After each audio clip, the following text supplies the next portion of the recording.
بسم اللہ الرحمن الرحیم۔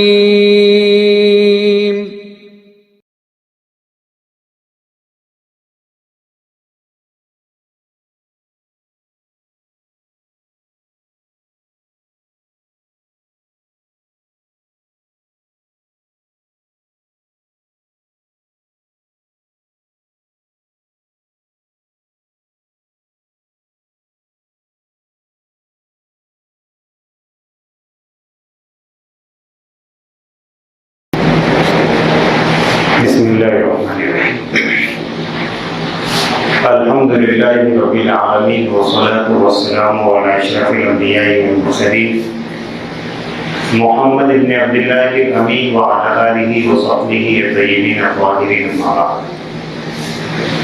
قال اللہ تبارک وتعالی فی القرآن المجید اعوذ باللہ من الشیطان الرجیم بسم اللہ الرحمن الرحیم وآتِ ذا القربى حقه والمسكين وابن السبيل ولا تبذر تبذيرا إن المبذرين كانوا إخوان الشياطين وكان الشيطان لربه كفورا صدق الله مولانا العظيم۔ وقال النبي صلى الله عليه وسلم إن لكل أمة فتنة وفتنة أمتي المال أو كما قال صلى الله عليه وآله وسلم۔ بزرگان محترم اور عزیزان گرامی، آپ کے سامنے قرآن مجید کی سورۃ بنی اسرائیل سے آیت نمبر 27 تلاوت کی گئی ہے، اور اللہ کے نبی صلی اللہ علیہ وآلہ وسلم کا ایک فرمان جس کو حدیث پاک کہتے ہیں آپ کو پڑھ کر سنایا گیا ہے۔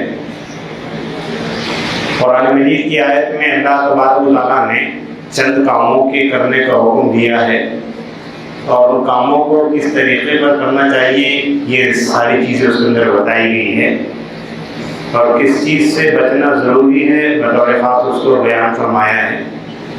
اس لیے ہمیں ان باتوں کو غور سے سننا ہے جو کرنے کے ہیں، اور ان باتوں کو بھی غور سے سننا ہے جن سے بچنا ہے، اور جس چیز کی طرف تاکید کے ساتھ اس میں حکم دیا جا رہا ہے اس سے اپنے آپ کو حتی الامکان بچانے کی کوشش کرنا ہے۔ قرآن کریم کہہ رہا ہے کہ رشتہ داروں کے ان کے حقوق دیے جائیں۔ پہلا حکم اس آیت میں یہ دیا جا رہا ہے۔ دوسرا حکم ہے کہ مسافر کو اس کا حق دیا جائے، اور تیسرا حکم ہے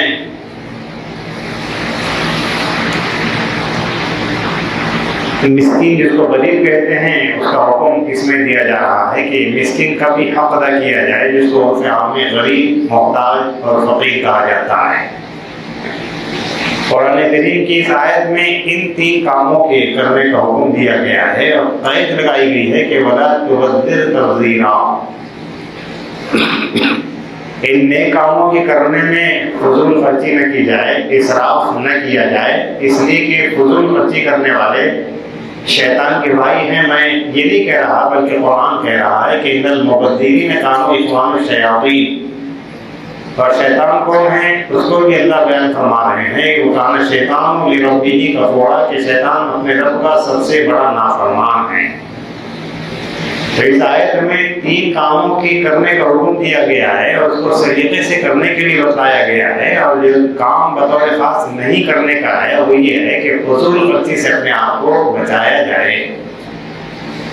پھر اللہ کے نبی صلی اللہ علیہ وسلم کی حدیث میں یہ پیغام دیا جا رہا ہے کہ اللہ نے ہر امت کی آزمائش رکھی ہے، ہر زمانے میں، اور اس کے ذریعے سے ان کا امتحان لیا گیا ہے، اس آزمائش میں ڈال کر کہ کون سے بندے آزمائش میں، امتحان میں کامیاب ہونے کی کوشش کرتے ہیں، اور کامیاب ہونے کا مطلب یہ ہے کہ وہ اللہ تبارک و تعالیٰ کو راضی کرنے، خوش کرنے والے اعمال کرتے ہیں، پھر اللہ کے پاس جاتے ہیں تو اللہ ان کو کامیاب فرماتے ہیں، جنت میں داخلہ عطا فرماتے ہیں۔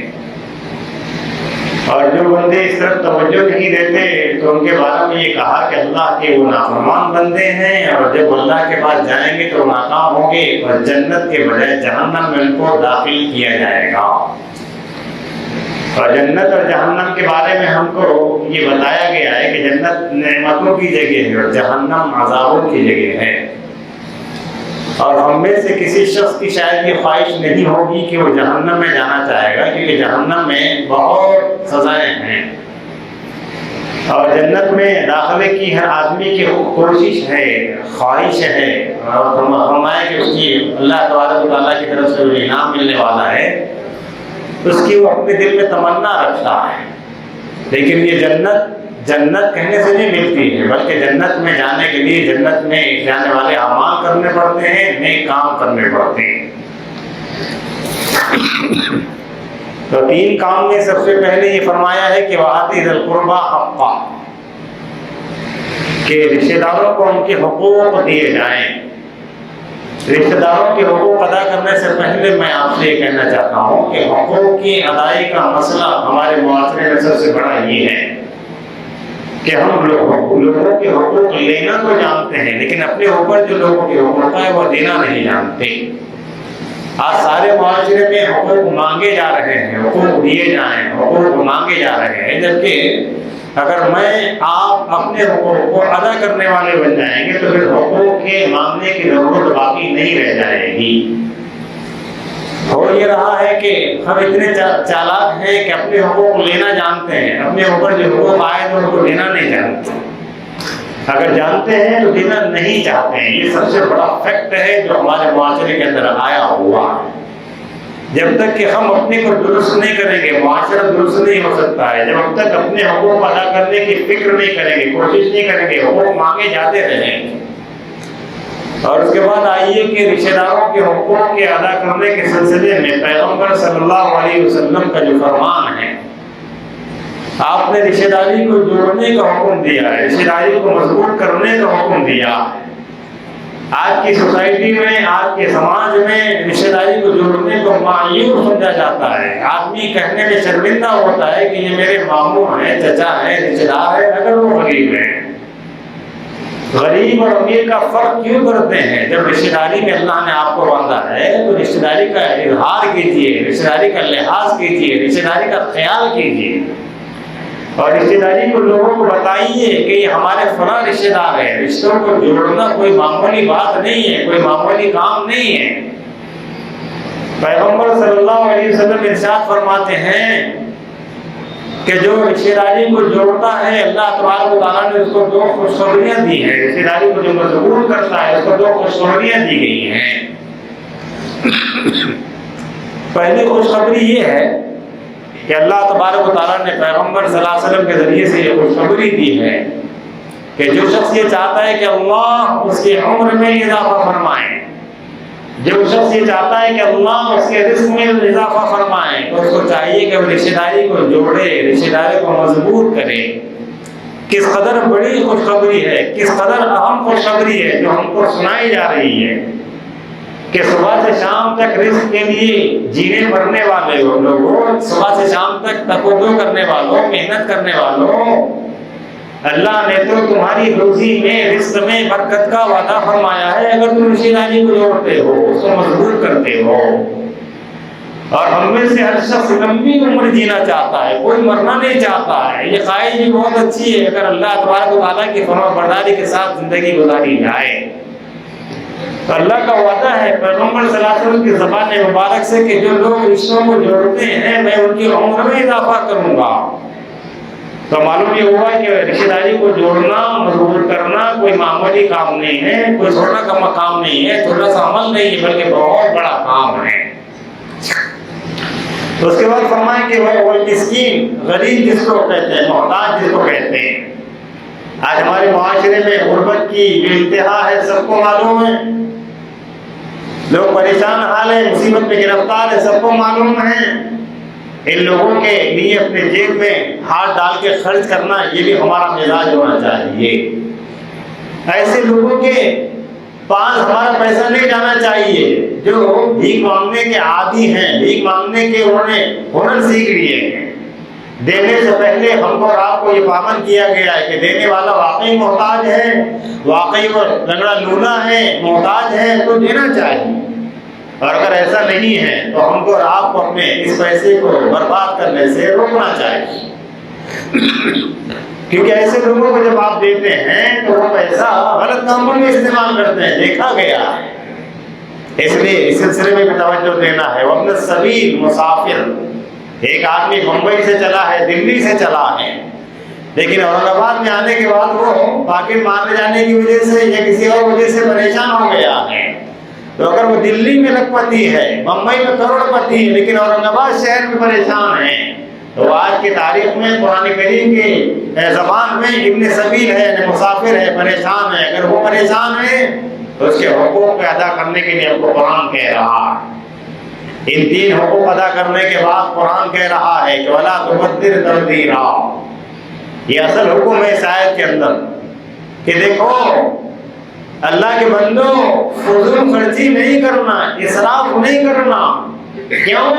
ان المبذرین کانوا اخوان الشیاطین، کہ فضول خرچی کرنے والے شیطان کے بھائی ہیں. شیطان اپنے رب کا سب سے بڑا نافرمان ہے. اس لیے ہمیں اپنے زندگی کے سارے کاموں میں فضول خرچی سے اجتناب کرنے کی ضرورت ہے، فضول خرچی سے بچنے کی ضرورت ہے، فضول خرچی سے اپنے کو دور کرنے کی رکھنے کی ضرورت ہے. قرآن کریم یہ ہم سے کہہ رہا. پھر ہم آپ یہ بھی دیکھیں گے کہ مسلم معاشرے میں فضول خرچی کس کس عنوان سے کی جاتی ہے، کس کس طریقے سے کی جاتی ہے، اس پر ہم نے قابو پا لیا. بہت سارے مسائل ہمارے خود بخود حل ہو جائیں گے، لیکن ہمیں معلوم تو ہو کہ فضول خرچی کہتے کس کو ہے، فضول خرچی کہاں کہاں ہو رہی ہے، فضول خرچی کیسے کیسے ہو رہی ہے. اور پھر ہمیں اس کا راستہ بھی ڈھونڈنا پڑے گا کہ اللہ نے ہم کو مال دیا ہے، ہم کو اللہ کے راستے میں لگانا چاہتے ہیں، تو صحیح طریقے پر کیسے خرچ کریں کہ فضول خرچی سے بھی بچا جائے اور اللہ تبارک و تعالیٰ کا فضل بھی ہم کو اور آپ کو حاصل ہو جائے. اور اس کے طریقے بھی ہم کو اور آپ کو دیکھنے سننے کی ضرورت ہے. تو سب سے پہلے ہمیں یہ عہد کرنے کی ضرورت ہے کہ انشاءاللہ ہم اپنی زندگی میں فضول خرچی سے بچنے اور اپنے آپ کو دور رکھنے کی کوشش کریں گے. اور اس سے پہلے ہمیں اور آپ کو یہ معلوم ہونا چاہیے کہ جو مال ہے ہمارا، اصل میں ہم اس کے مالک نہیں ہیں. یہ مال اللہ تبارک و تعالیٰ کا ہے. یہ مال اللہ نے ہم کو نعمت کے طور پر، امانت کے طور پر عطا فرمایا ہے. ہم اس کو من مانے طریقے سے خرچ نہیں کرتے کہ صاحب وہاں بھی دے دے، یہاں بھی دے دے، اس کو بھی دے دے، اس کو بھی دے دے، جائز کاموں میں دے دے، ناجائز کاموں میں دے دے، جہاں جی چاہ رہا ہے وہاں دے دے. ایسا نہیں کر سکتے. قبیلہ بنو تمیم کا ایک شخص پیغمبر صلی اللہ علیہ وآلہ وسلم کی خدمت میں آیا اور اس نے آپ صلی اللہ علیہ وسلم سے عرض کیا کہ اللہ کے نبی صلی اللہ علیہ وسلم، اللہ نے مجھے بے پناہ دولت دی ہے، اللہ نے مجھے بے پناہ مال دیا ہے، میں اس کو خرچ کرنا چاہتا ہوں، میں یہاں خرچ کرنا چاہتا ہوں، میں وہاں خرچ کرنا چاہتا ہوں، میں اس کو دینا چاہتا ہوں، میں اس کو دینا چاہتا ہوں. تو اللہ کے نبی صلی اللہ علیہ وسلم نے روک دیا، منع فرمایا. اور آپ نے فرمایا کہ جہاں ضرورت ہے وہاں خرچ کرنا، اپنے دل کے طریقے سے، اپنے منمانے طریقے سے خرچ نہیں کرنا. کیونکہ اس کے بارے میں اللہ تبارک و تعالیٰ کے بعض پرسونی پوچھا جائے گا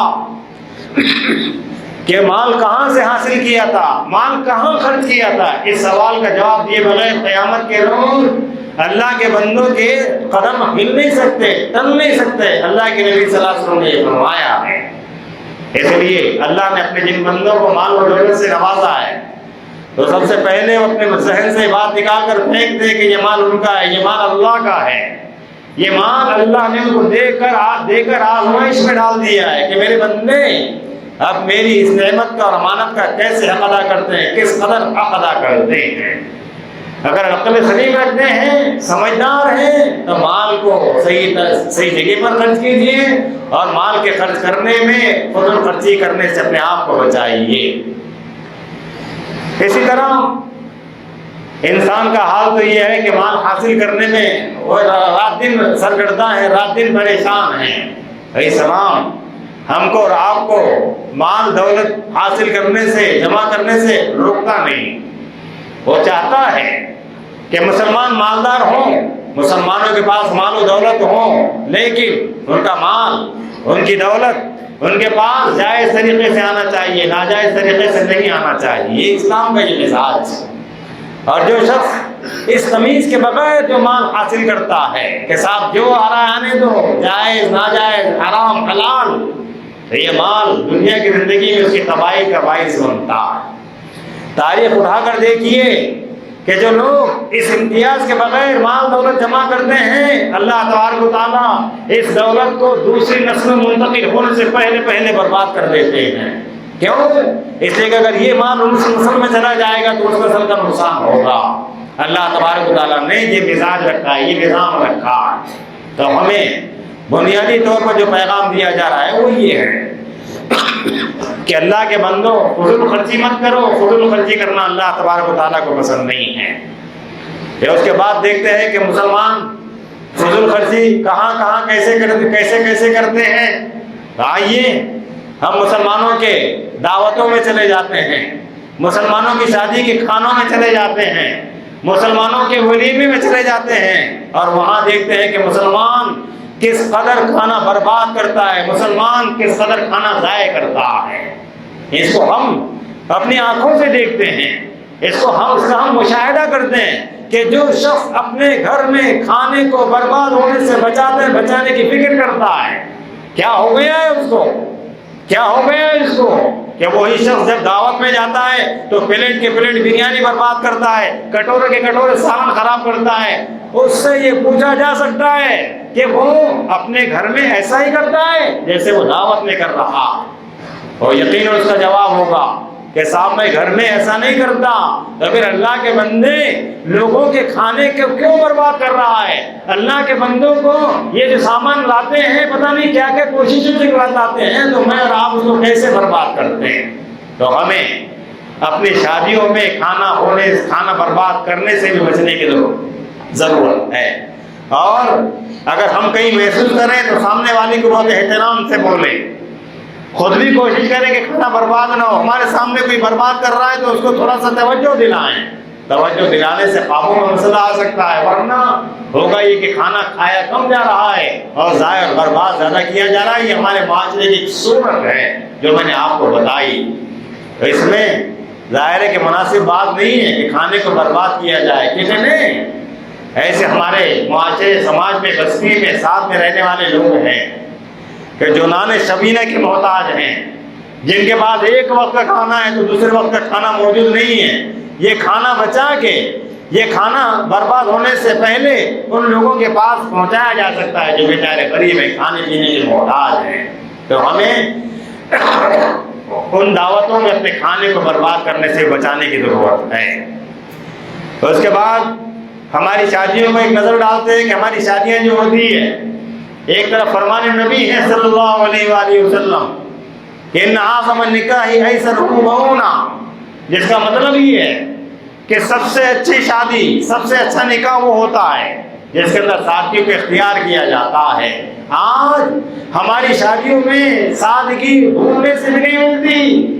سادگی کو آج مایوس سمجھا جاتا ہے کہ صاحب آپ فقیر ہیں، آپ ایسے ہیں جو ایسی شادی کر رہے ہیں۔ یہ باتیں سننے میں آتی ہے، یہ بات دیکھنے میں آتی ہے۔ اور اللہ کے بندوں کو یہ کہا جائے، ان اللہ کے بندوں سے یہ بتایا جائے کہ یہ فرمان نبی ہے صلی اللہ علیہ وسلم کہ جو شادی کی جاتی ہے اللہ کی طرف کے اندر خیر و برکت رہتی ہے۔ جب شخص یہ چاہتا ہے کہ شادی کے بعد اس کی زندگی میں سکون آئے، چین آئے، خوشی آئے، اطمینان آئے، اور اس کو چاہیے کہ وہ شادی کرے۔ ہمارے استاد محترم فرماتے تھے کہ شادی کرنا تو اس قدر آسان ہے کہ اس شادی کے نقطوں کو ہٹا دیجئے تو یہ شادی بن جائے گی، لیکن اللہ ہمیں معاف فرمائے کہ ہم نے اس میں اس قدر نقطے بڑھا دیے ہیں کہ اصل شادی کہیں گم ہو کر رہ گئی ہے۔ تو ہمیں اصل شادی کو ڈھونڈنا ہے، تلاش کرنا ہے، اور اللہ کے نبی صلی اللہ علیہ وسلم کے فرمان کی روشنی میں اس کو انجام دینا ہے۔ اگر شادی کے بعد کی زندگی میں خوشیاں حاصل کرنا چاہتے ہیں، شادی کے بعد کی زندگی میں چین حاصل کرنا چاہتے ہیں، شادی کے بعد کی زندگی میں آرام سکون حاصل کرنا چاہتے ہیں، ایک طرف فرمان رسول یہ ہے، دوسری طرف ہمارے معاشرے کا یہ حال ہے کہ ہمارے پاس فضول خرچی کا یہ عالم ہے کہ جس کے گھر میں شادی ہے اس پہ اتنی لائٹنگ لگائی جا رہی ہے کہ جس کی ضرورت نہیں ہے۔ کیا لائٹنگ کے بغیر شادی نہیں ہوتی؟ کیا لائٹنگ کے بغیر شادی محسوس نہیں ہوتی؟ اگر اللہ نے مال دیا ہے تو اپنے مال کو ایسے برباد مت کیجیے۔ کیوں؟ اس لیے کہ جہاں پر آپ لائٹنگ لگاتے ہیں، جہاں پر آپ شائننگ کرتے ہیں، اسی محلے میں، اسی بستی میں ایسے لوگ بھی رہتے ہیں جن کی بیٹیاں جوانی کی دہلیز کو پار کر کے 30-40 سال کی عمر کو پہنچ رہی ہے، لیکن ان کی شادیوں کا کوئی بندوبست نہیں ہے، ان کے پاس پیسہ نہیں ہے، ان کا باپ غریب ہے، اور ہمارا حال یہ ہے کہ اللہ نے دیا ہے تو ہم اس کو ایسے برباد کر رہے ہیں کہ صاحب لائٹنگ لگا کے اور یہ لگا کے اپنے پیسے کو برباد کر رہے ہیں، ضائع کر رہے ہیں۔ یہ ہمارا معاشرہ ہے جس کے اندر یہ کیا جا رہا ہے۔ تو اس کے بعد اور دیکھیے کہ ہمارے شادیوں میں جو رقے چھاپے جاتے ہیں، ایک رقہ مجھے دیا گیا، جیسے میں اس کو کھولا تو اس کے اندر سے میوزک کی آواز آنے لگی، تو میں نے ایک صاحب سے پوچھا کہ صاحب یہ کتنے کا رقہ ہو سکتا ہے؟ تو انہوں نے کہا کہ میں سمجھتا ہوں کہ یہ کم سے کم 200 سے 300 روپئے کا ایک رقہ ہے۔ یہ رقہ کیا ہے؟ ایک انویٹیشن ہے، ایک اطلاع ہے کہ فلاں صاحب کی لڑکی فلاں صاحب کے لڑکے سے اس کی شادی ہو رہی ہے، اور شادی کے بعد رقعے کو کوئی سنبھال کر سجا کر نہیں رکھتا، اس کو تو رڈی کے ٹوکرے میں ڈال دیتے ہیں، پھینک دیتے ہیں۔ پھر ہماری عقلوں کو کیا ہو گیا ہے؟ کیا ہماری عقلوں پر پتھر پڑ گئے ہیں کہ اتنے قیمتی رقعوں کو چھاپ کر لوگوں کو بتایا جا رہا ہے، اپنے پیسے کو برباد کیا جا رہا ہے۔ قرآن کہہ رہا ہے کہ وَلَا تُبَذِّرْ تَبْذِيرًا، کہ فضول خرچی نہ کی جائے، اس لیے کہ فضول خرچی کرنے والے شیطان کے بھائی ہیں۔ ہم شیطان کے بھائی بننا چاہتے ہیں تو جو جی جائے کیجیے۔ ہماری شادیوں میں ہو رہا ہے۔ اللہ کے بندوں، اگر اللہ رب العزت نے مال دیا ہے تو اس کو جائز کاموں میں لگاؤ، اچھے کاموں میں لگاؤ، فضول خرچی سے بچو، اس لیے کہ اللہ تبارک و تعالیٰ نے بہرحال فضول خرچی کرنے سے منع کیا ہے۔ بات شروع ہوئی تھی کچھ لوگوں کے حقوق ادا کرنے کے سلسلے میں، اور اس کے بعد بتایا گیا ہے کہ فضول خرچی کے وہ کون سے ذرائع ہیں، وہ کون سے راستے ہیں جن سے ہم کو اور آپ کو بچنا ہے، اس کو بیان کیا گیا۔ تو اس کے بعد یہ بتایا گیا ہے کہ کون سی شکلیں صورتیں ہیں جہاں پر ہمارا پیسہ برباد ہو رہا ہے، جہاں پر بے دریغ پیسہ خرچ کر کے اپنے پیسے کو برباد کر رہے ہیں، یعنی فضول خرچی کر رہے ہیں۔ پھر ہمیں یہ بھی معلوم ہونا چاہیے کہ اگر اللہ نے ہمیں مال دیا ہے تو میں نے مال کے سلسلے میں آپ سے پہلے یہ کہہ دیا ہے کہ یہ مال ہمارا نہیں ہے، یہ مال اللہ کا ہے۔ اللہ ہم سے ایک ایک پیسے کا حساب لیں گے اگر انہوں نے ہمیں مال و دولت سے نوازا ہے۔ اس لیے منمانے طریقے سے خرچ مت کیجیے۔ اس کی مثال یہ سمجھیے کہ اللہ نے اپنے بندے کو کیسے مال دیا ہے، کہ اللہ رب العزت ہمارے استاد محترم نے ایک مثال دے کر یہ بات سمجھائی تھی۔ ایک آدمی بہت دور جاتا ہے اور جب واپس آتا ہے تو اپنے بچوں کے لیے مٹھائی لے کر آتا ہے، ڈبہ لے کر آتا ہے مٹھائی کا، اور جب گھر میں آتا ہے اپنے کسی سمجھدار بیٹے سے یہ کہتا ہے کہ بیٹے یہ مٹھائی لو اور اپنے بھائی بہنوں کو تقسیم کرو، بانٹو، لو۔ اگر وہ بچہ سمجھدار ہے تو وہ سب کو دیتا ہے، اگر سمجھدار نہیں ہے وہ یہ کہتا ہے کہ صاحب میں کسی کو نہیں دوں گا، تو باپ کیا کرتا ہے، اس کے ہاتھ میں سے مٹھائی کا ڈبہ چھین لیتا ہے، اس کو چپت لگاتا ہے، یہ کہتا ہے کہ تو یہ اس کا حقدار نہیں ہے کہ تو لوگوں کو تو اپنے بھائیوں بہنوں کو یہ مال دے۔ بالکل ایسے ہی اللہ تبارک و تعالیٰ نے ہمیں اور آپ کو مال دے کر آزمایا۔ اللہ کے نبی صلی اللہ علیہ وسلم کی جو حدیث آپ کو سنائی گئی ہے اس میں آپ نے فرمایا کہ اللہ نے ہر امت کا امتحان رکھا ہے، ہر امت کی آزمائش رکھی ہے، اور میری امت کی آزمائش اللہ نے مال میں رکھی۔ آج آدمی مال کے حاصل کرنے میں جائز ناجائز حلال حرام سارے طریقے بھول گیا، اور وہ چاہتا ہے کہ میرے پاس مال آتا رہے چاہے کوئی طریقے سے آئے، تو یہ بھی مناسب بات نہیں ہے۔ قرآن کہہ رہا ہے اے ایمان والو تم کو تمہارے مال اور اولاد اللہ کے ذکر سے غافل نہ کر دے، اور جو ایسا کرے گا وہ سب سے زیادہ نقصان اٹھانے والا ہوگا۔ قرآن مجید کی آیت کہہ رہی ہے۔ تو معلوم یہ ہوا کہ اگر اللہ نے مال دیا ہے، اس کی عبادت کا سامان نہیں ہے، غیر ضروری کاموں میں خرچ کر رہا ہے، تو اس کے بارے میں اللہ تبارک و تعالیٰ کے پاس جواب دینا پڑے گا۔ آخری بات یہ کرنی ہے کہ اگر اللہ نے مال دیا ہے تو اپنے مال کو اچھے اچھے کاموں میں خرچ کیجیے۔ اچھے کام کیا ہو سکتے ہیں کہ معاشرے میں، سماج میں ہماری کتنی بہنیں، کتنی بیٹیاں ہیں جو شادی کی عمر کے حد کو پار کر چکی ہے لیکن ان کی شادیاں نہیں ہو رہی ہے۔ اس کا ذمہ دار کون ہے؟ ان کے بارے میں کون سوچے گا؟ ان کے بارے میں کوئی فکر کرنے والا ہے کہ نہیں ہے؟ اگر نہیں ہے تو ہمیں یاد رکھنا چاہیے کہ ہماری بہنیں جو کر رہی ہے ہم اس سے بھی واقف ہیں۔ ہماری بہنیں جو کر رہی ہیں ہمیں اس کا بھی پتہ ہے کہ وہ غیروں کے ساتھ بھاگ رہی ہیں اور وہ مرتد ہو رہی ہے، یعنی اسلام سے پھر رہی ہیں۔ اس کی بہت سی وجوہات میں سے ایک وجہ یہ بھی ہے کہ ان کی شادیاں نہیں ہو رہی ہیں، جس کی وجہ سے یہ کام کرنے پر وہ مجبور ہیں۔ اور میں کہتا ہوں آپ سے کہ جرم وہ کرنے والی ہے لیکن گناہ ہم کو ملنے والا ہے۔ کیوں؟ کیونکہ ہم نے معاشرہ ایسا بنا دیا ہے، حالات ایسے بنا دیے ہیں کہ صاحب شادی غریب کر ہی نہیں سکتا، شادی تو ہم ہی نہیں کر سکتا ہے۔ جب شادی کا وقت گزر جاتا ہے تو پھر نئے نئے مسائل پیدا ہوتے ہیں۔ اس لیے ہمیں اگر اللہ تبارک و تعالیٰ نے مال دیا ہے تو اپنے مال کو ایسے غریب بچیاں تلاش کر کے ان کی شادی کر کے اللہ تبارک و تعالیٰ کا شکر ادا کیجیے کہ اللہ نے آپ کو ان کی شادیوں کا ذریعہ بنایا۔ اور یہ کوئی معمولی کام نہیں ہے، یہ ثواب جاریہ ہے۔ مرنے کے بعد بھی اس کا ثواب ملتا ہے کہ آپ دنیا سے چلے جائیں گے لیکن آپ کے مرنے کے بعد، میرے مرنے کے بعد اس کا ثواب اللہ تبارک و تعالیٰ پہنچاتے رہیں گے۔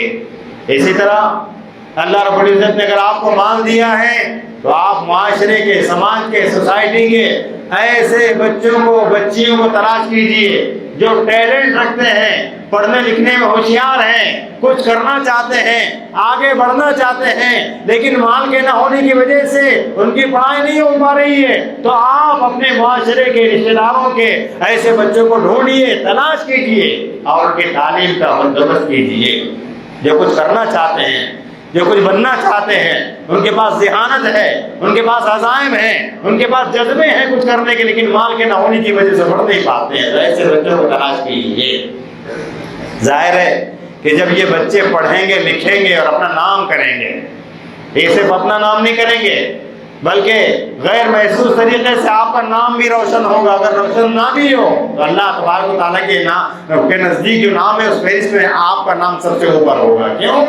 کہ آپ نے معاشرے کے مندبے کچلے غریب لوگوں کو سہارا دیا، جو پڑھنے لکھنے میں اگرچہ کہ قابل تھے لیکن پیسہ نہ ہونے کی وجہ سے، دولت مال نہ ہونے کی وجہ سے وہ آگے نہیں بڑھ رہے تھے، آپ نے ان کو سہارا دیا ہے، آپ ان کا ذریعہ بنے ہیں۔ تو یقین جانیے کہ میرے آپ کے مر جانے کے بعد اگر یہ بچے کوئی اچھا کام کرتے ہیں، ملک و ملت کا نام روشن کرتے ہیں، تو اللہ تبارک و تعالیٰ اس میں آپ کو بھی ثواب جاریہ عطا فرمائیں گے، کیونکہ آپ نے اس میں خرچ کیا ہے، اپنی دولت کو لگایا ہے۔ تو خلاصہ یہ ہے، حاصل کلام یہ ہے کہ اللہ کے بندوں، ہم پر جو حقوق اللہ تبارک و تعالیٰ کے بندوں کے عائد ہو رہے ہیں ان کو ادا کرنے کی فکر کرو۔ اور شروع میں نے کہا کہ ہمارا مزاج یہ ہے کہ ہم حقوق لینا تو جانتے ہیں، دینا نہیں جانتے ہیں، اور جس دن ہم حقوق دینے والے بن جائیں گے یقین جانیے کہ اس دن حقوق مانگنے والے لوگ نہیں رہ جائیں۔ تو سب سے پہلے یہ کرنا، اور اللہ نے مال دیا ہے، دولت دیا ہے، اس کو نامناسب کاموں میں خرچ مت کیجیے، اس کو غلط کاموں میں مت لگائیے، کیونکہ بہرحال اس کا حساب کتاب اللہ تبارک و تعالیٰ کے پاس دینا ہے۔ اسی طرح مال دیا ہے اللہ تبارک و تعالیٰ نے، اس مال کو اللہ تبارک و تعالیٰ کے بندوں اچھے اچھے کاموں میں لگاؤ، ایسے کاموں میں لگاؤ جس میں ہمارا معاشرہ، ہماری ملت ترقی کر سکتی ہے، ہماری ملت گناہوں سے بچ سکتی ہے۔ آج ہم اپنی آنکھوں سے دیکھ رہے ہیں، اپنے کانوں سے سن رہے ہیں کہ ہماری بہنیں، ہماری بیٹیاں کیا کر رہی ہیں، اس کی کیا وجہ ہے؟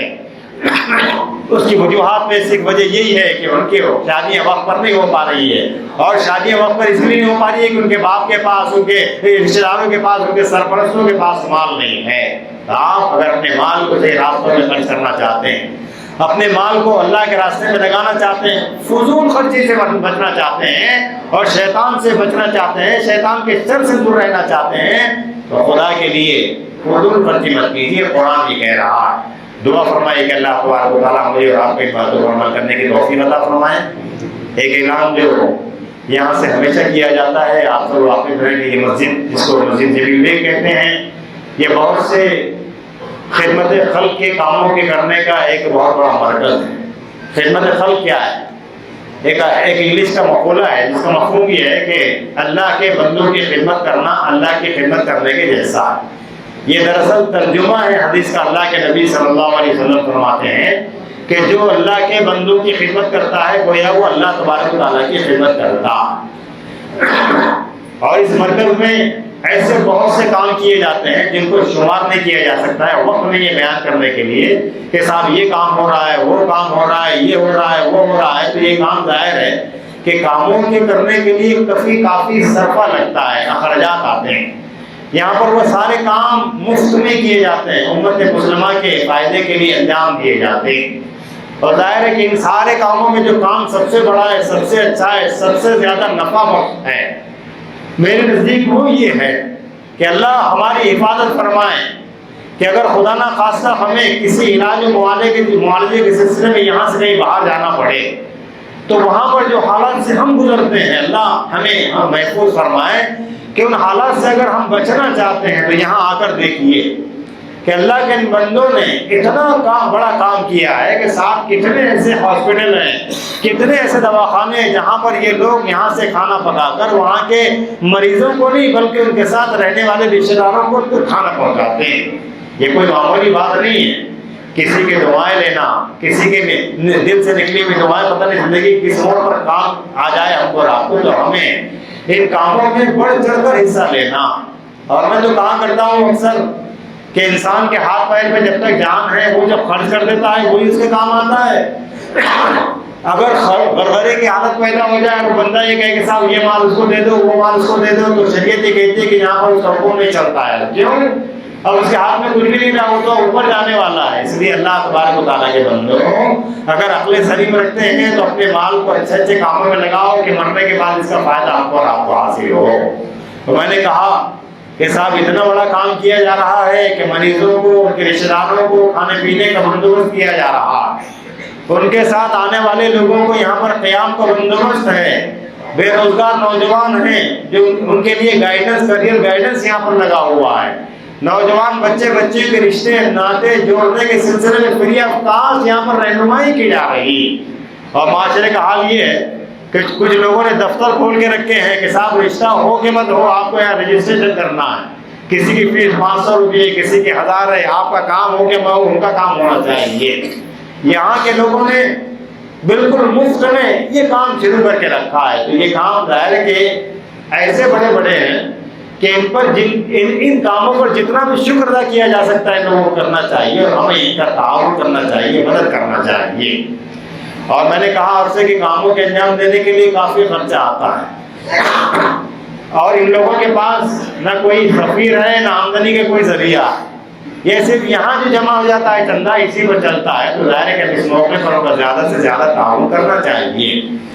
تعاون کا مسئلہ یہ ہے کہ اللہ کے مال کو اللہ کے راستے میں خرچ کرنے کا جو قرآن کریم میں نقشہ بیان کیا گیا وہ یہ ہے کہ اللہ کے راستے میں خرچ کرنے کا مثال اس کی دی گئی ہے۔ یہ کہا گیا ہے کہ ایک بندہ اپنے مال کو اس میں سے ایک دانہ زمین میں بوتا، اس زمین میں سے ایک پودا نکلتا ہے، اس پودے کو 7 بالیں آتی ہے، ہر بالی میں 100 دانے ہیں۔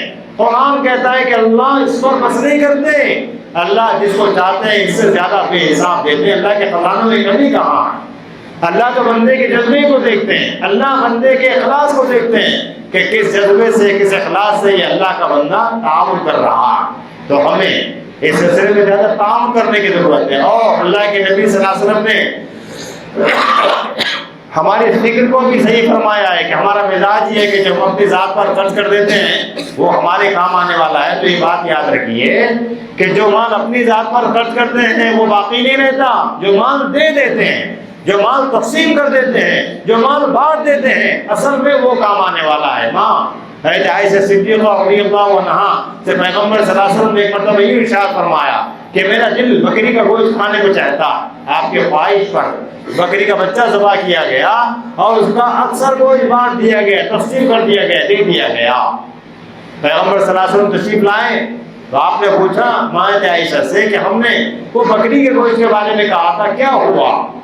اس پر حضرت عائشہ نے بیان فرمایا کہ اللہ کے نبی صلی اللہ علیہ وسلم ایک بکری کا بچہ ذبح کیا گیا تھا، ہم نے اس میں سے تھوڑا سا باقی رکھا ہے، باقی سب بانٹ دیا ہے، تقسیم کر دیا ہے۔ اس پر اللہ کے نبی صلی اللہ علیہ وسلم نے عائشہ سے یوں فرمایا کہ عائشہ رضی اللہ تعالیٰ عنہا، اگر تم سمجھ رہی ہو کہ جو دے دیا گیا ہے، بانٹ دیا گیا ہے، تقسیم کر دیا گیا ہے وہ نہیں بچا، تو تمہیں معلوم ہونا چاہیے کہ ہم نے اپنے پاس جو رکھا ہے وہ نہیں بچا ہے، بقیہ جو بانٹ دیا ہے وہ تقسیم ہو گیا ہے، وہ بچنے والا ہے۔ تو ظاہر ہے کہ اللہ تبارک و تعالیٰ نے ہمارے مزاج کو بھی بدلا ہے اور یہ فرمایا ہے کہ آدمی کا مزاج یہ ہے کہ وہ سمجھتا ہے کہ جو بچ گیا ہے وہ میرا ہے۔ تو معلوم ہونا چاہیے کہ وہ آپ کا تو ہے لیکن وہ واقعی نہیں رہنے والا ہے، باقی رہنے والی وہ چیز ہے جو اللہ تبارک و تعالیٰ کو کے بندوں کو دے دی جاتی ہے. دعا فرمائے کہ اللہ میں ایسے کرنے کی توفیق عطا فرمائے. وآخر دعوانا ان الحمد للہ رب العالمین.